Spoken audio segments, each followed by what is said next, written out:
ನನ್ನೆಲ್ಲ ಪ್ರೀತಿಯ ವೀಕ್ಷಕರಿಗೆ ನಮಸ್ಕಾರ. ನಾನು ನಿಮ್ಮ ಕೃಪಾ. ನನ್ನ ಗುರು ಪರಂಪರೆ ಯೂಟ್ಯೂಬ್ ಚಾನಲ್ಗೆ ಸ್ವಾಗತ. ಪ್ರಿಯ ವೀಕ್ಷಕರೇ, ದೈವ ವೃಕ್ಷಗಳಾಗಿರುವಂತಹ ಬೇವಿನ ಮರ ಆಗಿರ್ಬೋದು, ಬಿಲ್ವ ಮರ ಆಗಿರ್ಬೋದು, ಆಲದ ಮರ ಆಗಿರ್ಬೋದು, ಇದು ಬಂದು ದೈವದ ವೃಕ್ಷಗಳಿಗೆ ಸಂಬಂಧಪಟ್ಟಿರುತ್ತೆ.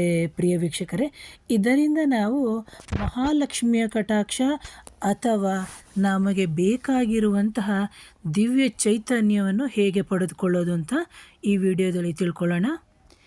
ಈ ಪರಿಹಾರವನ್ನು ನಾವು ವೃಕ್ಷಶಾಸ್ತ್ರ ಅಥವಾ ವೃಕ್ಷ ತಂತ್ರಗಳಲ್ಲಿ ಹೇಳಲ್ಪಟ್ಟಿದೆ.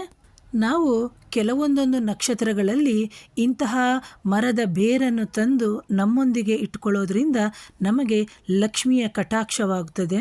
ಈ ರೀತಿ ಮಾಡೋದ್ರಿಂದ ನಮ್ಮ ಜೀವನದಲ್ಲಿ ಆಗುವಂತಹ ಬಹಳಷ್ಟು ಕಷ್ಟಗಳನ್ನು ನಾವು ತಡೆಗಟ್ತಾ ಹೋಗ್ಬೋದು. ಪ್ರಿಯ ವೀಕ್ಷಕರೇ, ಒಂದು ಶುದ್ಧವಾದ ಡಬ್ಬಿಯಲ್ಲಿ ಅಕ್ಕಿಯನ್ನು ಹಾಕಬೇಕು.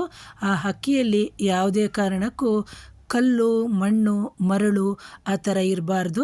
ಹಾಗೇನೇ ಬಂದು ಅದರಲ್ಲಿ ಹುಳ ಸಮೇತ ಬಂದಿರಬಾರ್ದು. ಆಲದ ಮರದ ಬೇರನ್ನು ನೀವೇನು ಮಾಡಬೇಕು ಅಂದರೆ, ಆ ಮರಕ್ಕೆ ನೀವು ಹೋಗಬೇಕಾದ್ರೆ ಸ್ವಲ್ಪ ಅರಿಶಿಣವನ್ನು ಹಾಕಬೇಕು. ಜೊತೆಗೆ ಸ್ವಲ್ಪ ನೀರನ್ನು ಹಾಕಿಬಿಟ್ಟು 2 ಗಂಧದ ಕಡ್ಡಿಯನ್ನು ಹಚ್ಚಿಬಿಟ್ಟು ನೀವು ಆಲದ ಮರದ ಬೇರನ್ನು ನೀವು ಅಮಾವಾಸ್ಯೆ, ಹುಣ್ಣಿಮೆ, ಮಂಗಳವಾರ, ಶುಕ್ರವಾರ ದಿನಗಳಲ್ಲೇನೆ ನೀವು ತರಬೇಕಾಗುತ್ತೆ. ಪ್ರಿಯ ವೀಕ್ಷಕರೇ, ತಂದ ನಂತರ ನೀವೇನು ಮಾಡಬೇಕಾಗುತ್ತೆ ಅಂದರೆ, ಒಂದು ಅರಿಶಿಣದ ದಾರ ಅಂತ ನಾವು ಏನು ಹೇಳ್ತೀವಿ, ಬಿಳಿ ದಾರ, ಅದಕ್ಕೆ ಅರಿಶಿಣವನ್ನು ಸುತ್ತಿ ಅರಿಶಿಣದಲ್ಲಿ ಅಜ್ಜಿ ಆ ದಾರವನ್ನು ನೀವೇನು ಮಾಡಬೇಕು ಅಂದರೆ ಆ ಬೇರಿಗೆ ಸುತ್ತಬೇಕು. ಆ ಬೇರಿಗೆ ಸುತ್ತಿ ಅಕ್ಕಿಯ ಡಬ್ಬದಲ್ಲಿ ಇಟ್ಟು, ಆ ನಂತರ ಸಣ್ಣದಾಗಿರೋ ಅಕ್ಕಿ ಡಬ್ಬ ಆಗಿರಬೇಕು, ಅದನ್ನು ತೆಗೆದು ನಿಮ್ಮ ವಾರ್ಡ್ರೋಬಿನಲ್ಲಿ ಇಡೋದ್ರಿಂದ ಅಥವಾ ನಿಮ್ಮ ಗಲ್ಲಪೆಟ್ಟಿಗೆಯಲ್ಲಿ ಇಡೋದ್ರಿಂದ ಏನಾಗುತ್ತೆ ಅಂದರೆ ನಿಮಗೆ ಹಣದ ಕೊರತೆ ಉಂಟಾಗಲ್ಲ. ಹಾಗೆ ಎಷ್ಟೋ ಜನಗಳ ಮನೆಯಲ್ಲಿ ಅನ್ನಕ್ಕೆ ಸಮೇತ ಒಂದು ದಾರಿದ್ರ್ಯ ಇರುತ್ತೆ. ಇಂಥ ದಾರಿದ್ರ್ಯವು ಸಮೇತ ನಿವಾರಣೆ ಆಗುತ್ತೆ. ಇದು ಆಲದ ಮರದ ಬೇರಿನಿಂದ ಮಾಡುವಂತಹ ಒಂದು ಸರಳವಾದಂತಹ ತಂತ್ರ ಪರಿಹಾರ ಆಗಿದೆ. ತಂತ್ರ ಅಂತ ಹೇಳಿದ ತಕ್ಷಣ ಭಯಪಡಬೇಡಿ.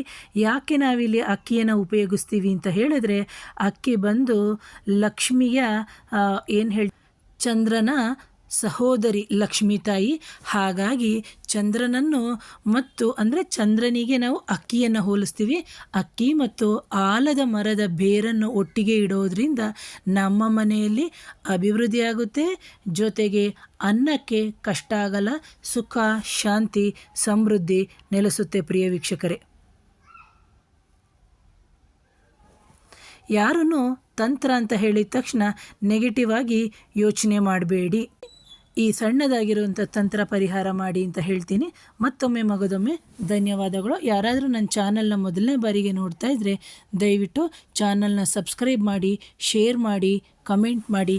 Thank you.